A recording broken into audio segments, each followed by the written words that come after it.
Now then, it's been a busy few days for all you astronomy fans out there, and there's good news. There's even more exciting activity on the way. You won't have to wait very long. The Perseids meteor shower will be at its brightest tonight. For more on this, earlier we spoke to Andrew Lound from the Planetary Society based here in Birmingham. We began by asking him just how many shooting stars we might see. Well, hopefully we should see between 80 and 100 shooting stars going across the sky. It does depend on the weather. It does depend also on the moon as well. Unfortunately, we've got a bright moon, which is actually going to help block out the faint ones. But we shouldn't worry too much about that, because the thing about the Perseids is they're famous for their fireballs, the big bright ones which shoot across the sky. Big trails along them with different colours, which are the different chemicals within the material itself. So it is worth going out to take a look. Yeah. Best time to stand out there in the garden? Best time to go out any time between 10 o'clock tonight and 2 a.m. next morning, because that's the peak of the shower. So you should be able to go out there and take a good look. Can I ask you some technical information? In layman's terms, what is a meteor shower? Well, a meteor shower, the bits that we're seeing entering the Earth's atmosphere are pieces of a comet, and in this particular case, Comet Swift-Tuttle.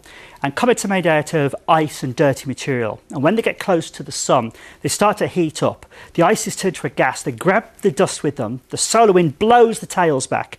And the dust in this tail then enters the Earth's atmosphere. And then we see it as they enter the Earth's atmosphere. They heat up with the friction and they burn in these beautiful shapes across the sky. And there's a lot of interest in comets at the moment, isn't there? Because we're about to put a landing craft on one. Yes, the Rosetta spacecraft, which is a European Space Agency spacecraft, which has a lot of British involvement, is now orbiting a comet 67P. It's going to drop a lander onto the surface, and as this comet gets close to the sun, it's going to observe it. As it bursts into life, all this material comes up and probably give us the answers to some of the most important questions of all. For instance, did comets seed the building blocks of life itself on Earth? Really? Yes. The comets have lots of chemical reactions, lots of organic material, and they can create probably basic amino acids, and that material could eventually be the starting point of life itself on Earth. Wow. Now, here's a question for you. This supermoon, it's amazing, isn't it? It looks huge. What's going on? It is really good. Now, there's been a lot of information about it, but actually it's only 7% larger than average that we're seeing at the moment. It's at its closest approach to the Earth in its orbit, and it just happens to be a full moon as well, so it looks particularly spectacular. And it looks very large because everybody wants to look at it now, and they're seeing it low down, and you get this optical illusion where it actually looks a lot bigger, and that's because you can see it next to buildings. Once it gets high in the sky, it looks just the normal size as always, but it is always worth having a good look at it. Now, just to summarise tonight, is there a direction that we should be looking in? East? Well, what you want to do is you can look absolutely anywhere for the meteors, but a couple of things. First of all, avoid looking around the moon because it's going to be too bright, and avoid looking over a big city. So you want to look away from the big cities if you possibly can, into the dark sky. OK, we're going to be cricking our necks tonight then. Thank you very much. Thank you. Thank you. It's full of information. He's telling me he only gets 4 hours sleep a night. I'm not surprised. He's always staring at the sky. Absolutely. Well, we need the weather tonight, don't we? So let's see what's going on. Here's Alex Beresford.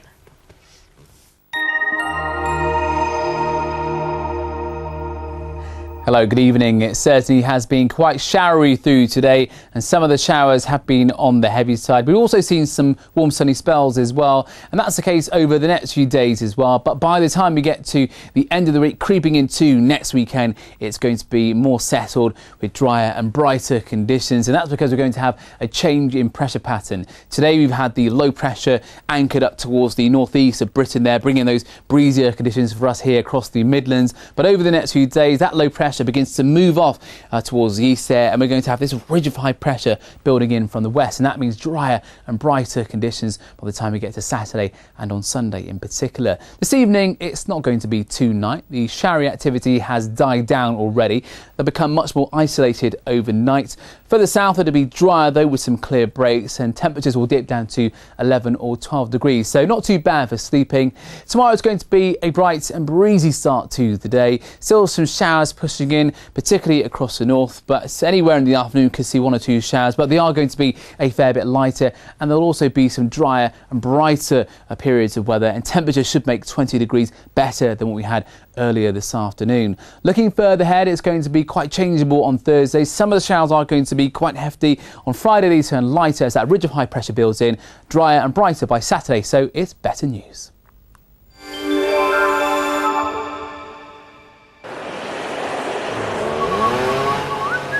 The Pollen Count, sponsored by Checkatrade.com. Check a trade, checkatrade.com. The pollen season has largely come to an end, but we still have some fungal spores airborne and also some nettles producing low levels of pollen, and that's the case for the rest of this week and into the weekend.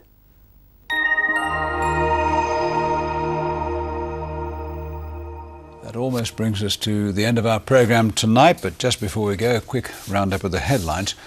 A coroner has recorded a verdict of suicide over the death of a woman who became anxious and stressed about moving out of her house because of the so-called bedroom tax. Solihull Metropolitan Borough Council says Doreen Bottrill wasn't forced to move out. An inquest has been told substantial improvements to security have been made at a mental health unit after a patient went missing and killed herself. A jury concluded that Kirsty Ratchford committed suicide after absconding due to inadequate procedures at Newbridge House in Birmingham. And the family of a 93-year-old woman say they're distraught over being told by phone that she'd taken a turn for the worse despite having died almost an hour earlier. Leicester Royal Infirmary has apologised to Gertrude Walker's family, says it's looking at its training. And that is your latest news. Bye-bye for now. Bye-bye.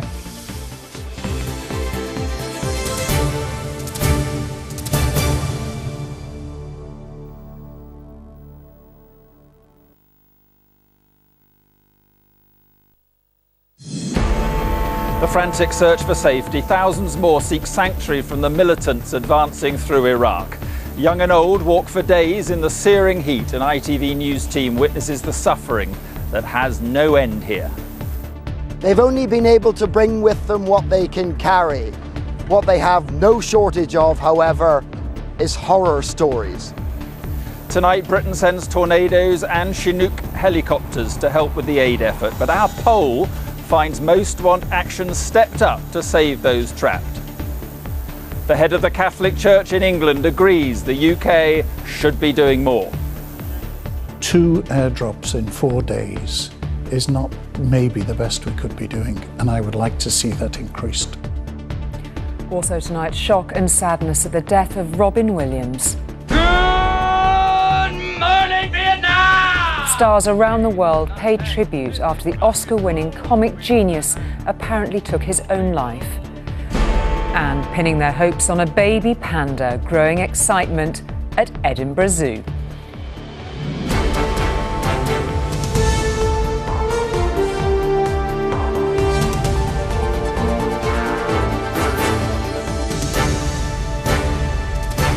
This is ITV News at 6:30 with Mark Austin in Iraq and Julie Etchingham in the studio.